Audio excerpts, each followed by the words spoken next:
আমাদের আসামিরা যদি এই ঘটনার সাথে সম্পৃক্ত থাকতো তাহলে তো তাদের নাম এজাহারে উল্লেখ থাকতো, যেহেতু সিসিটিভি ফুটেজে সবাই দেখেছে, বাদীও দেখেছে, কিন্তু বাদী তো এই আসামিদের নাম কোথাও উল্লেখ করে নেই।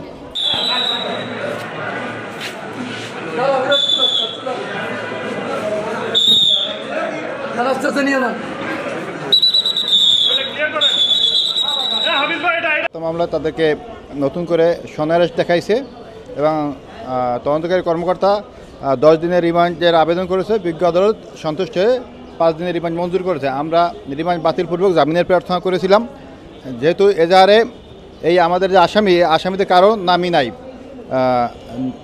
একজন যে এজাহারকারী সে কারো নাম উল্লেখ করে এই মামলায় কারো বিরুদ্ধেই আমাদের আসামি কারো বিরুদ্ধে নামই উল্লেখ করে নেই। যেহেতু মামলা প্রায় ঘটনা 10 দিন পরে মামলাটা করেছে, সেহেতু সে যদি আমাদের আসামির বিরুদ্ধে যদি কোনো সুনির্দিষ্ট অভিযোগ থাকতো তাহলে তাদের নাম অবশ্যই উল্লেখ করতো। বিজ্ঞ আদালতকে এটা আমরা বোঝানোর চেষ্টা করেছি।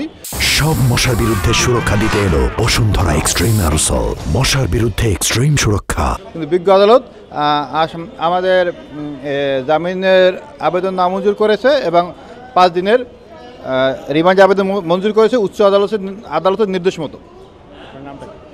মামুনদের এখানে যে হত্যা মামলা হয়েছে, হত্যা মামলায় তাকে সূত্রপুরে যে হত্যা মামলা হয়েছে, হত্যা মামলা তাকে সনারেশ দেখানো হয়েছে এবং আমরা বিজ্ঞ আদালতকে বলছি যে আমরা ঘটনার সময় ঘটনাস্থলে উপস্থিত ছিলাম না এবং ঘটনার প্রায় 10 দিন পরে মামলাটা দায়ের করা হয়েছে এবং যদি আমাদের আসামিরা যদি এই ঘটনার সাথে সম্পৃক্ত থাকতো তাহলে তো তাদের নাম এজাহারে উল্লেখ থাকতো, যেহেতু সিসিটিভি ফুটেজে সবাই দেখেছে, বাদীও দেখেছে, কিন্তু বাদী তো এই আসামিদের নাম কোথাও উল্লেখ করে নেই।